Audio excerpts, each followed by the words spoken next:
umviriza rero, iyo turonse ico turya n'ico twambara biba bidukwiye. Marve, ubutunzi buhagaze kuri ibi bintu bibiri. Umuntu aronka ivyarya akaronka n'ivyo yambara aba ari umutunzi. Ivyo si wewe n'ijambo ry'Imana Sije nabivuze. baravyivugiye. Umutunzi ngaha ku isi, umukene je kubwanje maze gusomera ijambo ry'Imana cye ntaho gukena no kubura icurya no kubura ico wambara. Mugabo umuntu afise ivyarya, aronka ivyarya, stili naho woronka ivyo urya rimwe ku munsi, ukaronka n'ivyo wambara, uri mu batunzi, uri muri kategori y'abatunzi. None ndababaza ikintu kimwe Marvin, twebwiye turiko turiganyira, twiganyira ku vyo kurya n'ivyo kwambara.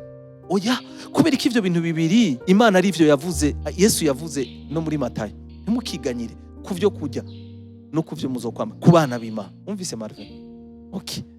Umutego rero abantu bagwamwo n'uyu, kwipfuza ibirenze, kurya no kwambara. Ari hano umurongo w'icendo cy'ubivuga. Ngo abagomba gutunga barageragezwa hanyuma bakagwa mu mitego y'ivyifuzo vy'ubupfu. Ivyifuzo ni wo mwansi wa mbere. Vy'ubupfu bisinzikaza.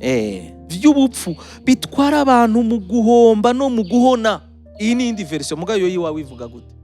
Ivuga ngo ariko bagomba kuba abatunzi bagwa mu nyosha no mu mutego no mu kwifuza kwinshi k'ubupfu gusinzikaza kudobeza abantu mu bibonona bikabarandura. Urumva finalite y'ivyifuzo bibi. Burya nakubwire Marvin, nta kintu na kimwe Imana yatubwiye mw'ijambo ry'Imana ngo ntimugakora iki itabanje kuraba inyungu zacu. Mbere kuraba inyungu yacu. Ni inyungu yacu kutagira gute kutiganyira. Kuko amaganya misi yose yamadutwara kwifuza, hamuko kwifuza kukatuvyarira guhona no gupfa. Rero umuntu yari afise amaganya n'amacungu menshi arenze. Nagomba ndakubwire ndugu yangu, wowe uri kuranyumviriza, uri kuraraba kino kiganiro, menya ngo amaganya menshi n'amacungu menshi bigutwara mu nzira yo kwifuza. Uko kwifuza kukagutwara mu nzira mbi y'ibintu biza konona ubugingo bwawe. Ni inyungu yacu rero kumenya ko tudakwiye kugira gute kwiganyira. Paulo yaranavyandikiye Abafilipi, hajya twasomye ni imbere yaho gato mu gice ca 4 nyene, hajya imbere hejuru n'ivyo yari yatangwe ngo ndabifurije ngo mwame umunezero ubugwaneza bwanyu menywe n'abantu bose, ngo ntimukiganye ku kintu na kimwe, ariko kuco mukeneye cyose mukimenyesha Imana. Gusenga ifatanije no kwinginga. Oya, urumva gusenga mu bimenyesha Imana, mu gusenga no mu kwinginga, ariko bifatanije no gukenguruka. Wibuke gushima style. Naho ufise ivyo ukeneye kuma, ibuka gushima aho ugeze. Kuko gushima kuza gushiraho barriere yuko utabandanya urira, utabandanya wiganyira, uvuga ngo ibisi ndabironka. Gushima kuca kukwibutsa ati naho uri kurarondera ibi, hari ibindi navyo ufise, hari aho ugeze. Umuti wanyuma rero no kwiga gushima. Kwiga gushima. Ego turafise iyo dufungura bamwe. Ego turafise iyo twambara bamwe. Ariko vy'ukuri birahagije kugira umuntu yicara avuga ati orala mana ndagushimiye cyane. Canke turaraba ati je ndacatonda umurongo wa bisi. Canke turacaraba tuti mbe jeho ko kwishati dahinduka. Kumenga ipantaro ni ya indi nyene. Mugabo nako muravye mu gatondo yakanu kahindutse. Naka yakanu kahindutse. None ndakubaze Marfi. Eka ndakubaze. Ni giki kiba kiriko kirakuganiriza ivyo? Ni mwemuye? Oya. Aha, ni iki? Kamere. Niko kavyari ivyo vyifuzo. Ako rero nico gituma Paulo yavuze ngo kagomba gupfa. Ko kadapfuye ça dérange, karakuvuruga mpaka kaguma kakwereka ivyo udafise. N'abafise bikwegana. Kaguma kamwereka yuko ari ivyo atarashika, kwa karundanya n'ibindi bije. Oya nabijya nturabira ubu hageze ku rwego rw'indege. Marvin, reka ndakwereka intambara twebwe duhamagare kurwana nk'abakristo. Duhamagare kurwana intambara yo kuzigama kwizera. Duhamagare kurwana intambara yo gushaka guhaza ivyifuzo vy'imibiri yacu. Siko? Erega Marvin, Imana iradukunda kandi iratuzi. Hari ibintu ndashobora kuduha ibona yuko hari ibindi bitarapfa muri twebwe. Kuko vyoca bidusambura ivyo bitwica gose tugapfa gusumba. Nukuri umuntu wewe ushobora guca mu bihe bigoye kandi ubona kusenga Imana wubaha Imana, ukabona hari ibintu Imana yugaye urayishimira. Kwera avuga ati uyu ndabimuhaye biramwica gusumba. Hanyuma nturabe abo yabihaye. ntuzi aho baciye nabo kugira ngo babishike.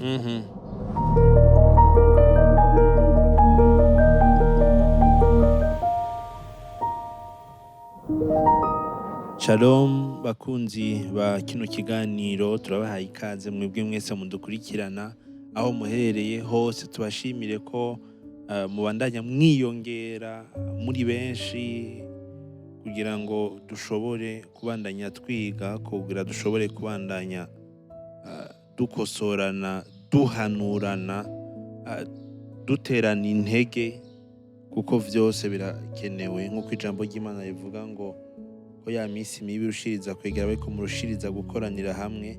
Nivyo ntituzi aho uherereye, ariko ico tuzi nuko aho uba uri hose wikonekse, ukaja ku rubuga ubutumwa bwiza kuri bose, urashobora kumva ibishobora kukubumba, ibishobora kugufasha kwegerwa imbere. Tubandanya gukarishanya. Turi kumwe n'umutumire wacu nawe si uwundi ni Pst Hervé Nsengiyumva. Niwe twahamagaye uno munsi. Ni ikiganiro ca mbere cyo mu 2024. Kaze cyane Pastor. Murakoze cyane Marvin. Mbanje kubifuriza umwaka mwiza kuri mwebwe mutegura kino kiganiro n'abakunzi bose baruno rubuga bakunda kutwumviriza no kudukurikirana. Ndabifurije umwaka mwiza, ariko cyane ndabifurije yuko uyu mwaka bazotera imbere cyane mu kumenya Imana, bakure, bakomere, bashinga imizi muri Kristo Yesu. Hanyuma ibikurikira ntacu Yesu arabizi, azobibaha ibyo dukenera by'ubuzima bwa misi yose. Yesu arabizi, azobiduha, kandi ndavyizeye cyane. Yego. Ati bikurikira Yesu arabizi, abizi ko tubikenye kandi azobiduha, arabizi. Yego cyane arabizi. Mugabo kandi ntibitubuza guca muri ivyo bihe naho ababizi. Numva mukoze ahantu twagomba gushika nyene kubijanye no kubumbwa n'ivyo umuntu afise. Nitugira duhagarare ku kwezi kwa mbere, kuko ufise iminsi nk'iy'ukwezi kwa gatatu gufise, ufise iminsi nk'iy'ukwezi kw'i12 gufise. Mugabo reka duhagarare ku kubumbwa n'ivyo ufise. Twebwe nk'abakristo, birashoboka ko umuntu abumbwa n'ivyo afise? Vyokunda? Vyosaba ikiguzi kingana gute kugira ngo umuntu ashobore kubumbwa n'ivyo afise? Ubajije ikibazo cyiza kandi numva umenga kiratomoye, kirimwo inyishu nyinshi cyane. Ngabo imwe muri izo simvuga ivyo numvise canke nasomye mu ijambo ry'Imana, mvuga ivyo jewe nabonye mu buzima bwanje. Birashoboka ko umuntu abunga n'ivyo afise. Ukiri ngaho nyene ngerugiro duhe intahe kandi turaza kuyakira tuguteze yombi. Ego Marvin, jewe ndabivuga kuko narabonye ukuboko kw'Imana.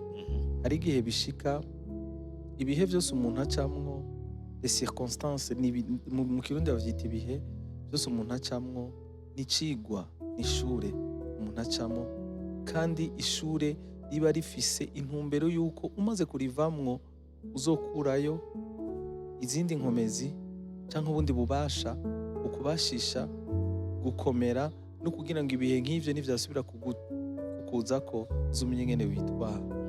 Ndabivuga gutyo kubera iki? Kubera ko nta gihe na kimwe umuntu, twebwe igihugu cy'u Burundi kiri mu bihugu bikenye ku isi, sivyo?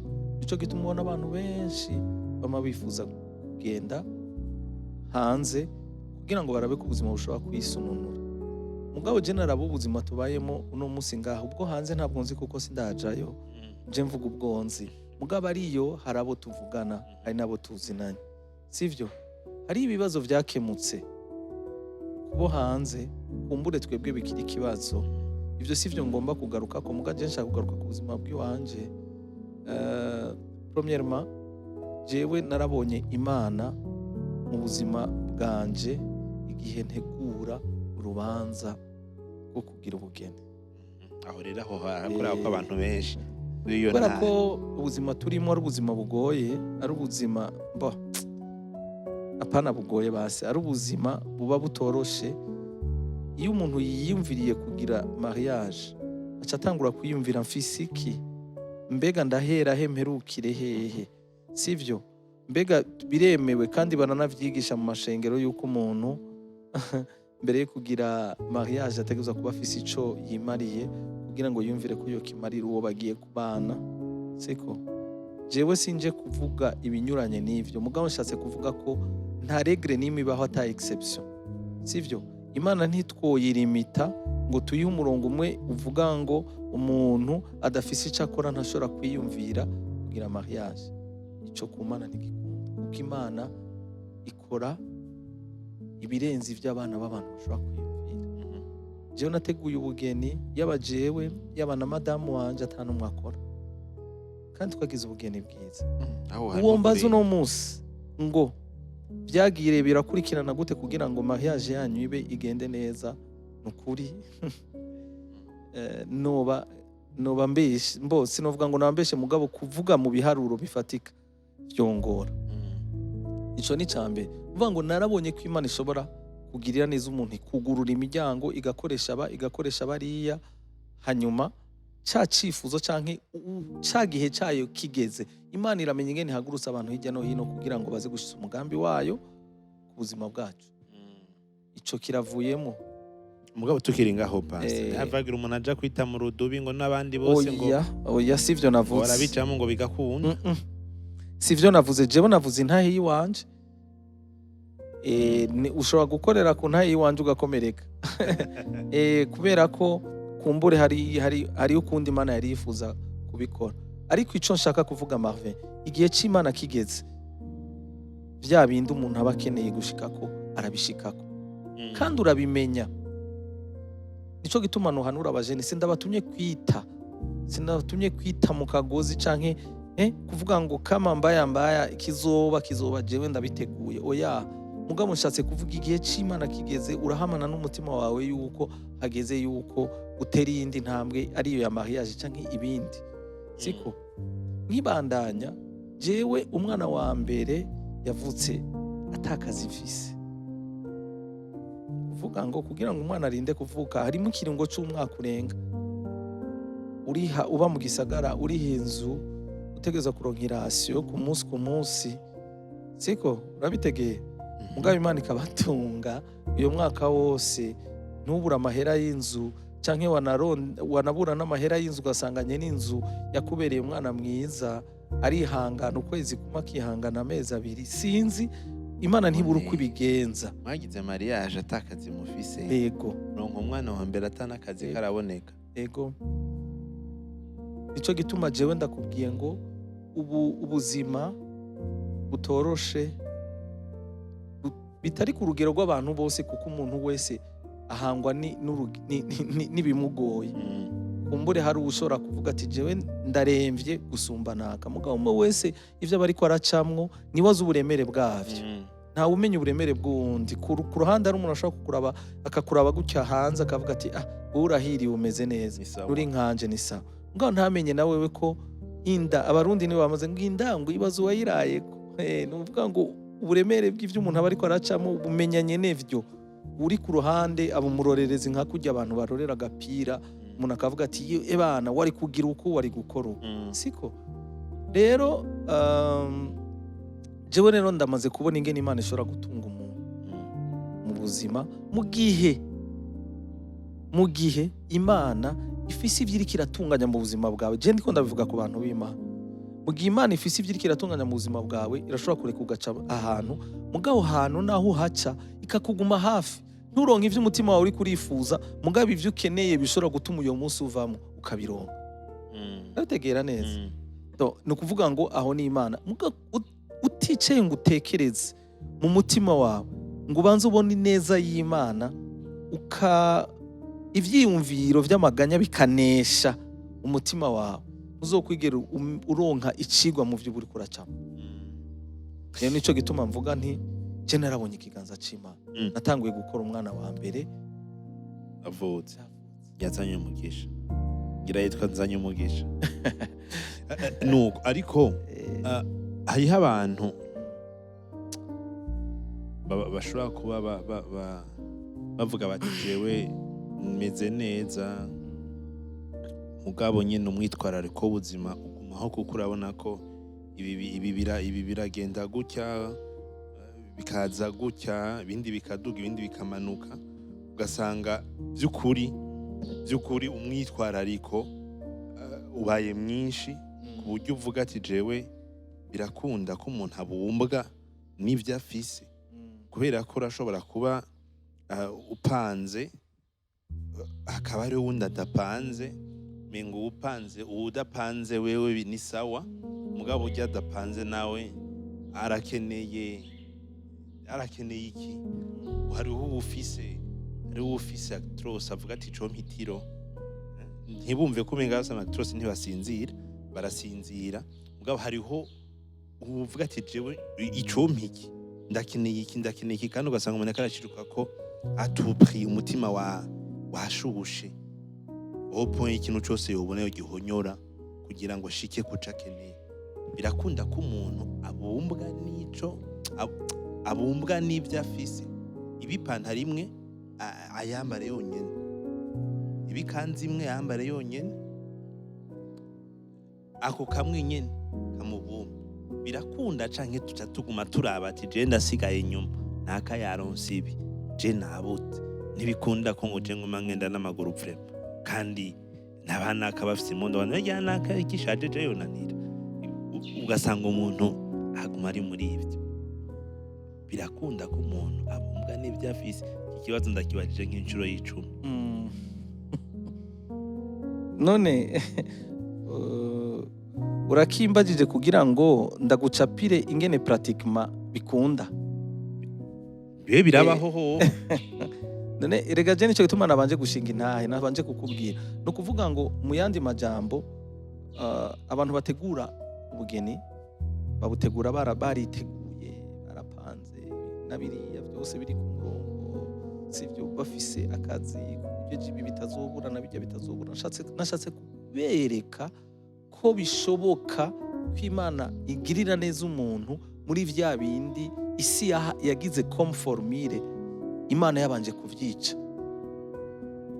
no kuvuga ngo formule y'Imana irengeye na formule dufise ngaha ku isi twahawe ngaha ku isi birakunda kandi cyane gose ariko biva he icambere biva mu migenderanire umuntu aba afitaniye n'Imana kuko nagomba ndakubwira ikintu kimwe umuntu wese ku rugezo rwiwe nuri hejuru cyane aguma afise ivyifuzo ashaka gushikako bitangana n'uri hasi kuko uri hasi ari gihe abarazi rushinga no kuronka ivyarya nahaba ugasanga uri hejuru afise ahaba aracifuza kurondera ahandi hantu n'ayandi mazu n'ayandi maparcelle kandi yose atazoyaberamwo rimwe no kuvuga ngo rero mu mwana w'umuntu muri kameremere k'umwana w'umuntu iyo manga irimwo kugira ngo iyo manga rero yuzure no kuvuga ngo nukwitoza ni exercice umuntu agira kugira ngo ushike ku rugezo rwo kugira gute go kubumba n'ivyo ufise ivyo rero mu nkundire tubanze dusome ijambo ry'Imana nisunze ijambo ry'Imana bica binyorohera kuronka ingene ndabisigura dufise byinshi twosoma mugabo reka tubanze duhere Abakolosayi igice ca 3 va ku murongo wa mbere ndasoma mu izina rya Yesu haravuga ngo none rero ko mwazuranywe na Kristo ubwa mbere na mbere iki kintu Paulo yavuze ibanze yabanje kwibutsa identite yacu twaronse biciye muri Kristo Yesu kugira ngo nibikurikira bize kumvikana sawa mushira imitima yanyu kubiri mwijuru iratanguye kuza urumva aho umutima wawe ugomba kuba iyo ni exercice ya mbere umutima wawe no musi uri hehe uri kubiri hejuru cyangwa uri kubiri mwisi cyo ni kibazo ngomba kubaza n'abariko baratwumva bose umutima wawe wahamiye iki wahamiye ivy'umubiri cyangwa wahamiye ivy'ijuru sawa okay aho Kristo yicaye mu kibanza c'iteka iburyo bw'Imana aha mu kirundi havuze ngo mushire imitima yanyu mu gifaransa avuga ngo rechercher n'umwitwarariko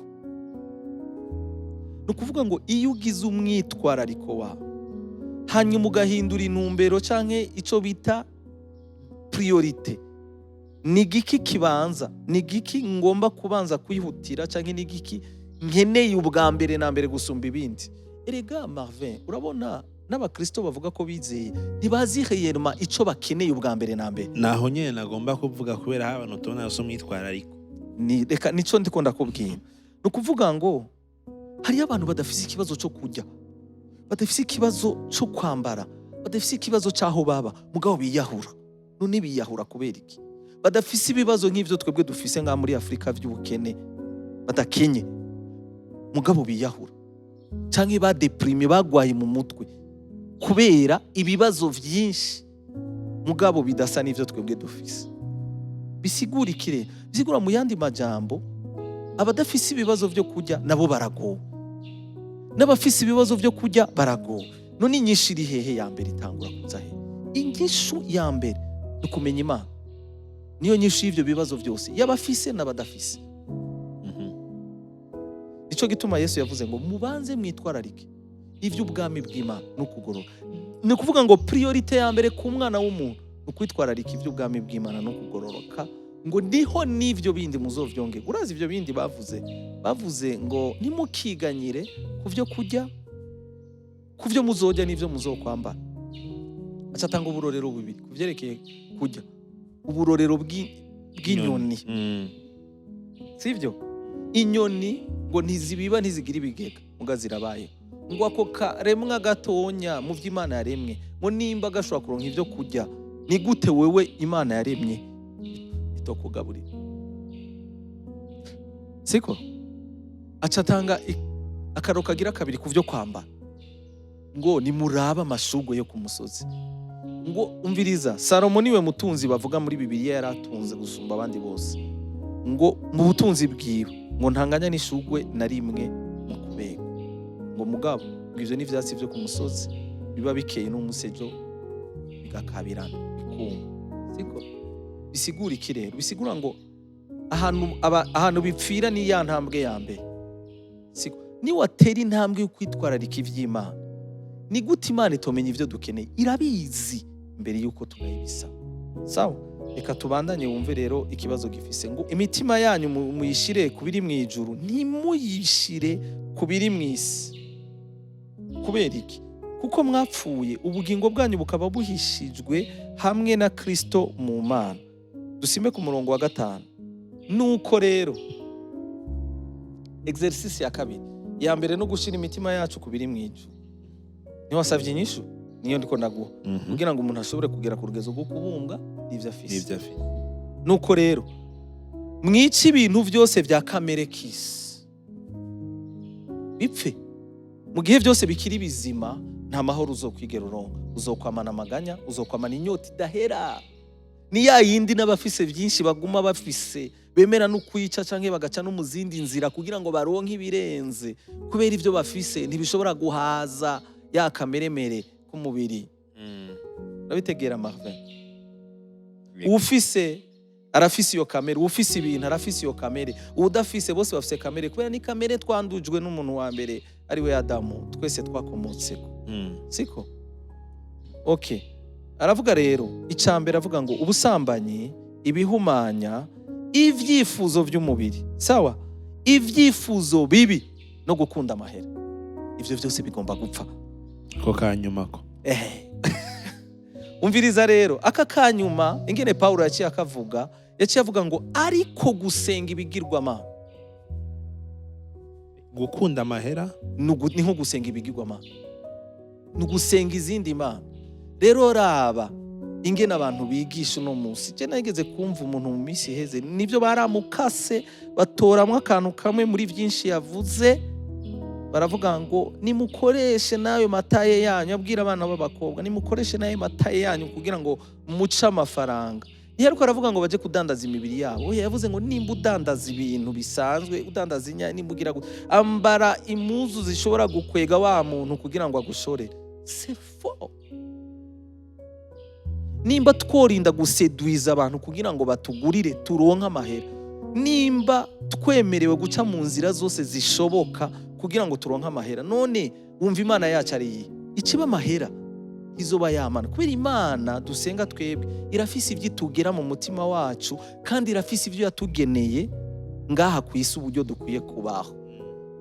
Urabitegeye? Urumva rero ni ukuvuga ngo ibi bintu bidapfuye kwifuza. Aha muri Bibiliya ikirundi, muri Bibiliya yera bavuga ngo kwifuza ivy'abandi.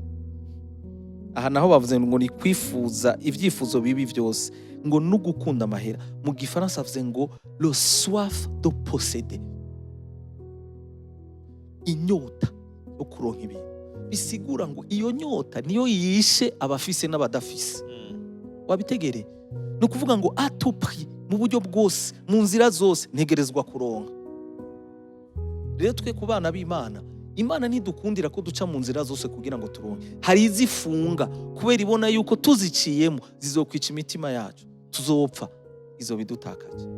Rero twebwe rero exercice dukwiye kugira ni ukumenya mbega nimba hari ivy'Imana yugaye no musi ivyugaye kubera iki? Ni kubera turi babi? Ni kubera dusambana canke twiba canke dukora nabi? Ni kubera hari n'abandi babikora babifise ivyo. Voilà. Urazi rero Marve, nimba abadasenga Imana babifise, ni ukuvuga ngo ku Mana hari bifise agaciro gusumba ibi twebwe turiko turifuza. Ku Mana hari bifise agaciro gusumba ibiduhanze twebwe uno munsi. Ivyo rero mu gihe cyose tutazoba turamenya ivy'agaciro twebwe dukeneye mu buzima bwacu, kizokwama ari ikibazo. Uzokwamubona uri inyuma y'abandi, uzokwamubona umenga wowe iterambere ryarakurenganya, uzokwamubona umenga abandi bara. Hari umuntu yitwa Dawidi yarigeze gusenga ababaye ngo kubera ko abanyakibi aribo baguwe neza mu rugendo rwabo, kubera ko abanyakibi aribo baronka. Urazi ikintu yavuze mu nyuma ngo ari ku iherezo ryabo rizoba nko gukamangana, rizoba ribi. Bisigura iki rero? None duhitemwo kurondera mu nzira zose zishoboka kugira ngo turonke ivyo ku isi, tutitaye iherezo ryacu, canke twiteho kumenya ico tuma tugira iherezo ryiza. Nahi wacu ho guhitamo rero. Sawa? Reka rero unyemerere nsoma handi hagira kabiri mu Bifilipi igice ca 4 umurongo w'10. Haravuga ngo ndanezerewe cyane mu Mwami kuko mwasubiriye kunyitaho. Ndazi ko mwamye munyitaho kuva kera, ariko ntimwari bwaronka akaryo ko kubingaragariza. Aya ariko arabashimira ko ari ivyo bakoze bamukemuriye mu buryo bw'umubiri. Sawa? Arabisurinya rero, kandi iki nico kibazo no munsi abantu bitwa ko ari abakozi b'Imana bagira. Aravuga ngo ibi sindabivugishijwe n'ubukene, sindiko ndabamotiva kugira ngo mubandanye mubikora. Oya, ni gratitude. No bivuga gute? Ni ugushima. Ndashima yuko Imana yabashoboje mugakora ivyo mwabwirizwa gukora ntarinze gusaba, kandi ibisinda bibabwiye kugira ngo muce mubandanya kubikora. Sindabivugishijwe n'ubukene. Uti kubera iki? Ngo kuko muri vyose namenyereye kubumbwa n'ivyo mfise. Iyi exercice muri vyose, mu bintu vyose namenyereye kubumbwa n'ivyo mfise. Sawa? Arabivuga ku murongo wa 12. Umurongo wa 12 acavuga ngo ndazi icari cyo kuba mu bukene. Uravyumva? Ngo kandi ndazi kubaho mu musesekara. No kuvuga ngo arafise experience yo kuba umukene, arafise na experience yo kuba mu musesekara. Urabitegera Marvin? Uti kubera iki? Kubera iki rero Imana ipermeta ko duca muri aya situation yose? Kubera iki Imana yemera ko duca mu bukene? Kubera iki Imana yemera ko duca muri ivyo bihe byose by'ubukene canke byo kuronka? Ikibazo nuko abantu batamenya intumbero y'Imana ku buzima bwabo, niho bica bitugorera kumenya ingene twitwara mu situation yose duca, haba mu bakene haba no mu bafise. Siko Marvin? Umviriza rero, aca aravuga ngo ndazi icari cyo kuba mu bukene kandi ndazi kubaho mu musesekara. Umviriza rero, narizi ibanga ryo kubaho muri vyose. Ibanga mu kindi kirundi bavuga ngo natiwe. ibanga mu byo gusonza no mu byo kuba mu musesekara. Uravyumva? Ni ukuvuga ngo ibihe ducamwo ni entrenema y'Imana ku buzima bwacu. N'uburyo Imana itwantrena kugira ngo ibyo bihe nitwabisohokamo tubisohokemo turi abantu bari ekipe bashobora kuresista cyangwa bashobora guhangara ibihe byose bashobora gucamo, ntibatsindwe n'ikintu na kimwe. Ariko ikibazo dufise ni iki: gutahura ko ibihe uriko uracamwo ari Imana yapermese kubicamwo kubera ifise ishaka kukwigisha, hanyuma uca uhindukiza amaso yawe n'umutima wawe ubirabishe ku Mana, uvuge ati Imana, ni kubera iki ibi bintu ndiko ndabicamo jewe? Je niravye mbona atangorane nimwe mfise, siniba sinsambana nta kibi niyagiriza mu mutima wanje, kubera iki rero ibishaka uri kurashaka kubinyigisha? Nibwo bwenge dukwiye kugira ubwa mbere. Nico gituma Paulo avuze ngo natiwe ibanga, sivyo? Aravuga ngo ndazi icari cyo kuba mu bukene, ngo kandi ndazi kubaho mu musesekara, narizi ibanga ryo kubaho muri vyose, haba mu gahimbo canke mu nzara. Iryo banga ni iryahe pastor, ryo gushobora ko umuntu ashobora kuba mu nzara akaguma ari wa wundi ameze nka wa wundi afise, kandi wa wundi afise akamera nk'uri mu nzara, akabaho vyose ari bimwe? Iryo banga riba ari iryahe? Niryo ndiko ndakubwira. Iryo banga ni banga uhishurirwa mu gihe uri kuraca muri ivyo bihe, swat vyaba ari ivy'ubukene canke ari ivyo mu gahimba. Iryo naryo urihishurirwa ryari? Urihishurirwa mu gihe wemeye gushira umutima ku Imana igomba kukwigisha wewe, ukavuga ati Imana, ndakeneye kumenya mbega ubu bukene ni situation ndimo, ushaka kunyigisha ikije? Hanyuma Imana ikakuganira. Imana ifise umuntu wese iganiriza personnellement, uko jewe nganiriza yanganirije mu bihe bigoye naciyemwo, kumbure bishobora kuba bitandukanye na wewe, ivyo ushobora kubikira kuganiriza. Mugabo nta gihe na kimwe Imana ipermeta ko ibintu tubicamo idafite icyo ishaka kutwigisha. Bitunanira kubera iki? Menya ngo ubuzima bwacu ni ishure, dufise umwigisha, ni Mwema ari we Yesu. Uyo ni wadutahuza ivyo tuba two turacamo. Mugabo kumwumvira biratugora iyo dushonje, kumwumvira biratugora iyo turi mu musesekara, mu gihe tutitoje indero yo kumenya ivyihishije inyuma ya elevation canke yo kuba hasi.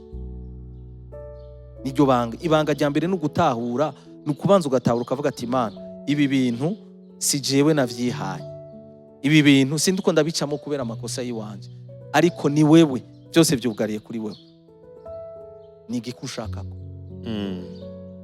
Ivyo umuntu yobivuga mu musesekara canke iyo bivuga yakubiswe, kuko kwicara ukavuga ati Imana, ni igiko nshaka kumenya, nivyo umuntu yakubiswe cane. Nico kibazo rero abari mu musesekara bagira,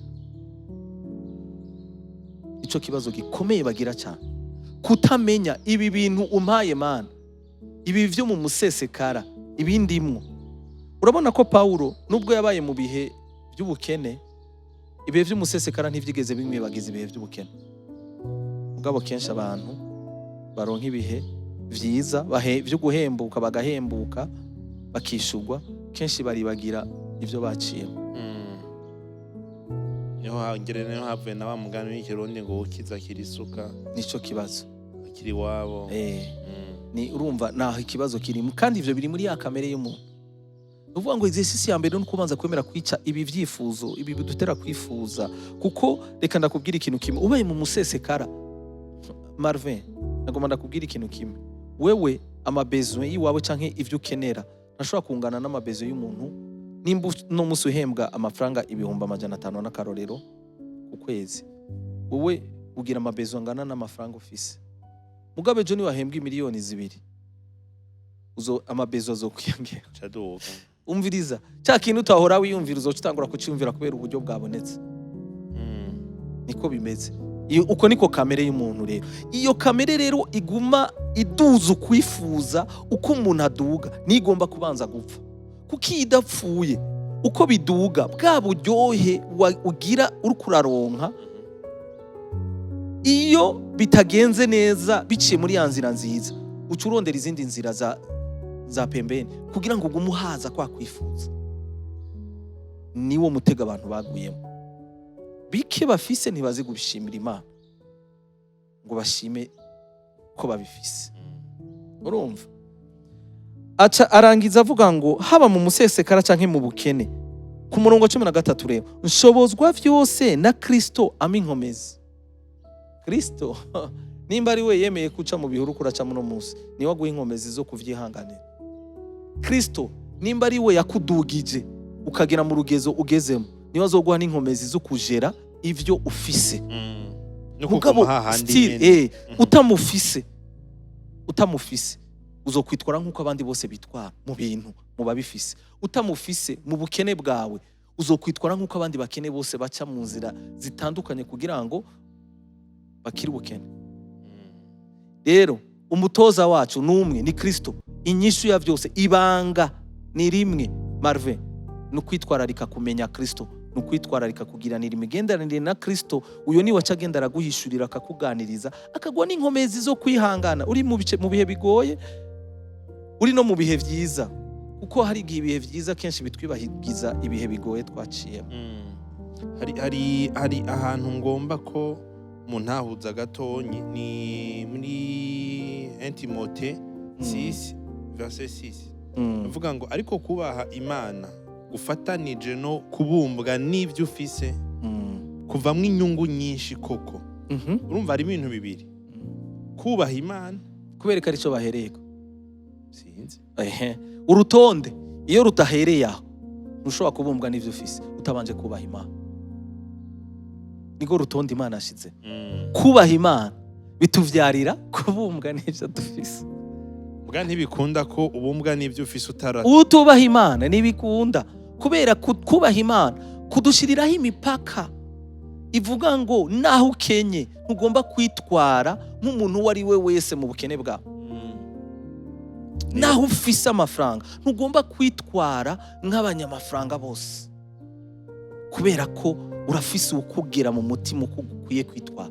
Urafise ikigushiriraho imipaka, amarimite aho utagomba kurenga. Sawa, nibaza ko ciyo ugerageza kumkompleta. Oya reka nongere ku murongo w'indwi kwera nzi ko nza kuhasoma. Okay. Kugira ngo tumenye. Umviriza rero, kukaba nkako ntaco twazanye ku isi kandi ntaco tuzoyikurako nitwayivako. Iryo ni ibanga rya kabiri ry'ubuzima. No kuvuga ngo ubuzima bwacu buhagaze mu bintu bibiri. Ku isi turavuka ataco dufise, no kuyivako tuyivako ataco dufise. Nuvuga ngo ico kibaye mu bintu bituyobora mu buzima bwacu, tukamenya ko ataco twaje dufise ku isi, kugira ngo nejo nitwaronka ivyo turonse nibize bidutera ubwibone kuko ntitwavyamanye ntitwabivukanye. Sivyo? Ikigira kabiri, twibuke ko naho turiko turabirondera tubishize ku mutima cyane kandi tukemera guhemukira Imana rimwe na rimwe kugira ngo tubishike ko, urabitegera Marvin, nitwapfa nta na kimwe tuzojana, byose bizosigara. Kumbure bije abatabiruhiye.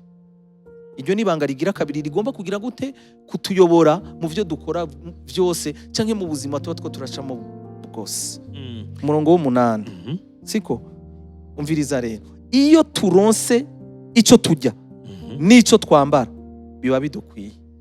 Marve, ubutunzi buhagaze kuri ibi bintu bibiri. Umuntu aronka ivyarya akaronka n'ivyo yambara aba ari umutunzi. Ivyo si wewe n'ijambo ry'Imana baravyivugiye. Umutunzi ngaha ku isi, umukene je kubwanje maze gusomera ijambo ry'Imana cye ntaho gukena no kubura icurya no kubura ico wambara. Mugabo umuntu afise ivyarya, aronka ivyarya, still naho woronka ivyo urya rimwe ku munsi ukaronka n'ivyo wambara, uri mu batunzi, uri muri kategori y'abatunzi. None ndababaza ikintu kimwe Marvin, twebwiye turiko turiganyira twiganyira ku byo kurya n'ivyo kwambara.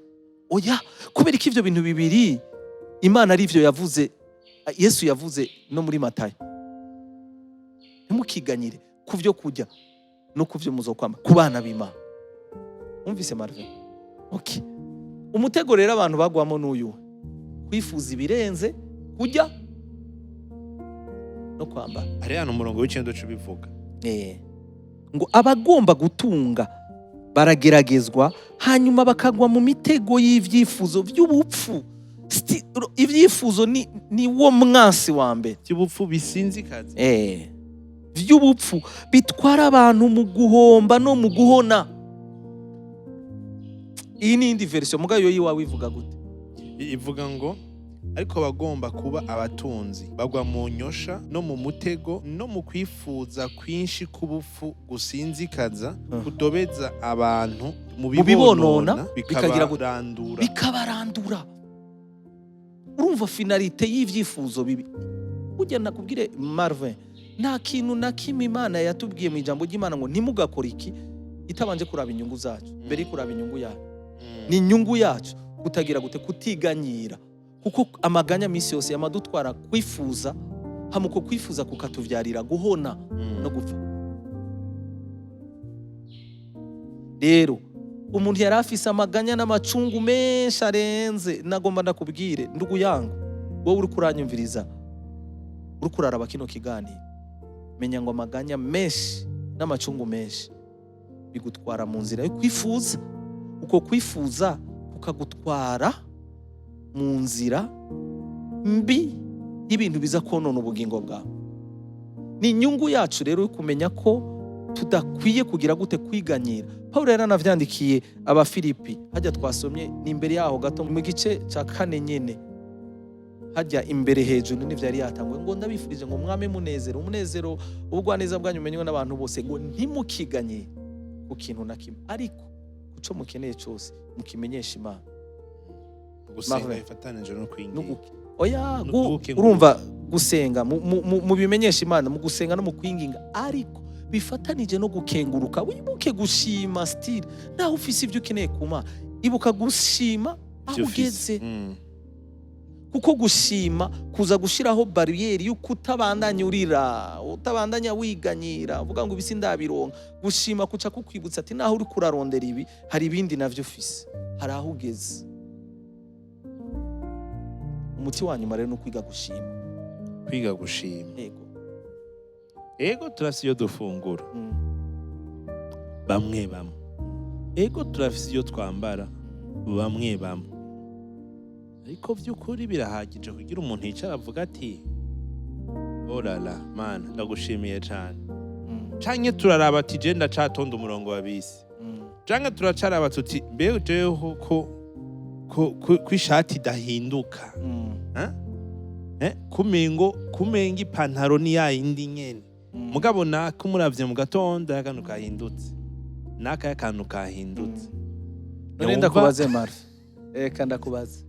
Ni igiki kiba kiriko kirakuganiriza ivyo? Ni mwemuye? Oya. Aha, ni iki? Kamere. Niko kavyari ivyo vyifuzo.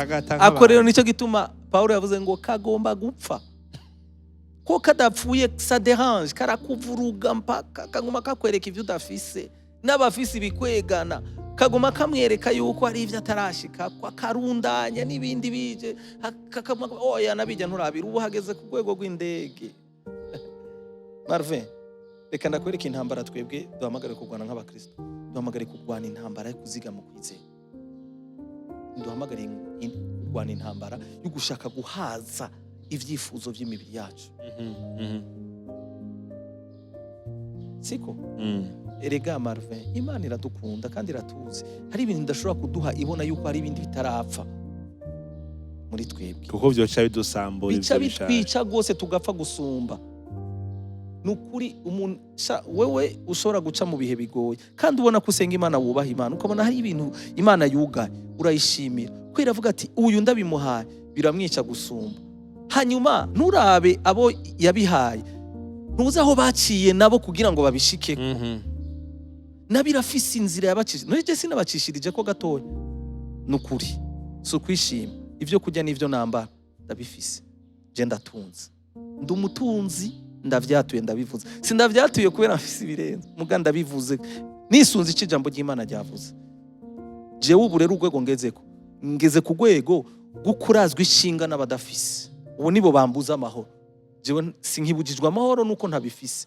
Oya, ivyo Imana yampaye numva bikwiriye kuri jewe no kubisangiza abandi.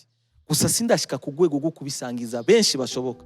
Mugabo baki ndabibaha ivyo nshoboye. Kubera ndazi ngene bibabaza gukena. Marvin, nuzofasha umuntu ashonje utigeze gusonza. Nuzokwiyumvira guhezagiza impuzu yo kwambara umuntu utigeze gukena ngo ushike mu bantu babone kuva kwa mbere gushika kwa Mungu wambara impuzu imwe. Ariko sibwo butumwa bwiza, sivyo jewe nahamagariwe kubwira abantu ngo Imana yarangiriye neza ngusigaye ndonka ivyo nambara. Oya, ivyo Imana yampaye ndabivugisha ubutumwa mu kubitanga ku batabifise. Nibwo butumwa jewe mfise. Hanyuma ubutumwa bwiza nahawe nubwo kubwira abantu ngo bihane bahindukirire Yesu, hanyuma Yesu abagirire neza, abaharira ibyaha byabo n'abijya by'umubiri abibahe mu gihe batabifise. Je nibaza ko uri karatwumviriza wese ari ikintu ariko aratora. Niba ufungura, nimba wambara, ivyo birakwiye kugira ngo kwiganyira k'umuntu kuve muri we. Ariko kubera biterwa na kameremere, ni igiki cica kameremere bakivuze. Ico nico dukwiye kwisunga, kuko kenshi hari igihe wikompara na naka, hari igihe birengera nuko wikompara n'umuntu uvuga tuyungira twobatunganya, ugashaka ibiri hejuru cane. Si bibi kugira vision canke kugira ico ushaka gushikako, ariko kucifuza nibaza ko ari cyo kibi. Marvin, ni vya bindi iyo bariko baravuga ngo imitima yanyu bishire kubiri hejuru, ni eta imitima no kivuga gute mu Kirundi, eta d'âme, eta de vos cœurs. Ninge n'umutima wawe umeze, n'ivyiyumviro biganje mu mutima wawe. Nimba mu mutima wawe haganje ivyiyumviro vy'amaganya, none witeze iki koma? Urasinzikana. Muga nimba mu mutima wawe haganjemo umwitwarariko w'ivy'Imana, Yesu wenyene ubwiwe yarivuga ngo nimwitwararika ivy'iwanje nanjye nzokwitwararika ivy'iwanyu. Akore barakibagirwa. Twitwararika ivyiwe bisigura iki? Nibisigura ko tutagomba gukora, tutagomba kurondera. Oya, mugabo hari igihe usanga umuntu ariko araforsa les choses. Urabona guforsa les choses, usanga uricira inzira. Kwicira inzira naho ntuziyunzira uciye aho izogushikana. Ashobora no gukomerekera. Yesu niwe nzira n'ukuri n'ubugingo. Dukurikiriye iyo nzira, irafunganye, iragoye, irasharira, mugabo hari imbere. Jewe ndabishingira intahe ndabibabwira abantu bose. Ibihe abantu bariko baraca mu bihe bigoye, nimwihangane, mutumbere Imana, murabe Imana, mukora ico Imana igomba ku buzima bwanyu. Imbere ni heza. Importe imisi vyomara. Urazi ikibitevya? Bimara imisi myinshi kubera twebwe. Apana Imana. Erega ishuri udubuye utamenye uradubura. Ubuzima ni ishuri, utamenye uradubura. None ni gute abantu baguma baca muri vya bibazo nyene bikama iri vya bindi nyene? Ubuzima ni ishuri, utize kwiga ishuri neza ngo umenye uradubura. Udubuye ubutakaje umwaka. Hari abantu bamaze gutakaza imyaka myinshi kubera bagumye muri vya vyiyumviro, bagumye muri vya bindi nyene, bagumye muri za nzira nyene. Hari abantu bifungiranira mu byumba by'amasengesho basaba ngo Imana ibagaburire, kandi yarabahaye amaboko, yarabahaye n'ubwenge. Hari n'igihe baba propose ubuzi bakabwanga ngo bo bashaka ubwa VIP bwo hejuru, kaguma muri bwa buzima igihe kirekire kubera ubupfu bwe. Rero tumenye ko igihe Imana iriko irakwigisha, ishure rizoteba bivanye nawe, apana n'Imana. Oya, kuko Imana imaze kukwigisha ukamenya, irakwavansa, iragusunika. Kwavansa no kugira gute? Ugutera intambwe. No kuvuga ivyo warimo mu mwaka uheze, waravyitwayemo neza, umwaka ukurikira uravansa, usigarura rwana n'ibindi biri imbere, kandi uguma hahandi ugwana na vya bindi vy'inyuma. Hari abantu barafise ikibazo cyo kurya no kwambara. Ndabeshe Marve, muko ico kibazo kitagihari, bariko bagwana n'ibindi. Abo muri abo na je ndimo. No musi jewe kumbure ngwana n'ibiri ku rugezo rw'iwanje. Kubera iki? Sinkigowe no kurya, sinkigowe no kwambara. Kandi reka ndakubwira ico vyamvyariye burya buzima. Vyaranyigishije, vyarangize kuba iki? Novuga gute? Kuba icihebe ku buzima. Nta bwoba bw'ubuzima mfise Marve. Ngo akazi karaheze, ngo ubuzima buca buhagarara. Narabonye ko ubuzima buri mu Mana. Uhagaze aho Imana ishaka, iraguha ivyo ukeneye mu mwanya ubikenereye. nari guhava ndangiza mvuga ngo n'ikihe kintu wobwira abantu bihevye muri kano kanya mu buzima bwansi ariko hejeje kukivuga. Reka kumbure tugarukirize hano muga nibwira ko ariho vyinshi umuntu wese akaradukurikira yungutse. Reka tugushimire kubw'umwanya, tugushimire no kubw'amajambo mushoboye kudupartaja, kandi tubashimira no ku mwanya wanyu. Mwakoze cyane kubana natwe, ariko kandi mutwemereye ko n'ikindi gihe muzora mudutiza akanya kugira ngo tubandanye twiga, tubandanye dukarishanya. Marvin, nagomba kuvuga rino jambo ni mu majambo Imana yampaye jewe uyu mwaka. Ndi umusuku wanyu ku vy'ijambo ry'Imana.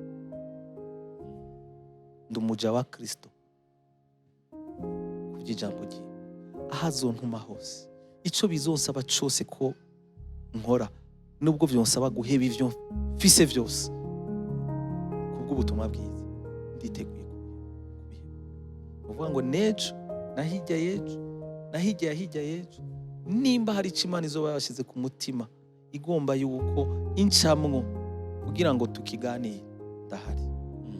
N'ahataraha nzohaja, ariko mwebwe murabizi yuko turabagamburukira, nta gihe na kimwe turabagabira, kandi ubu rero nibaza ko volume twarayongereje iri muri maximum.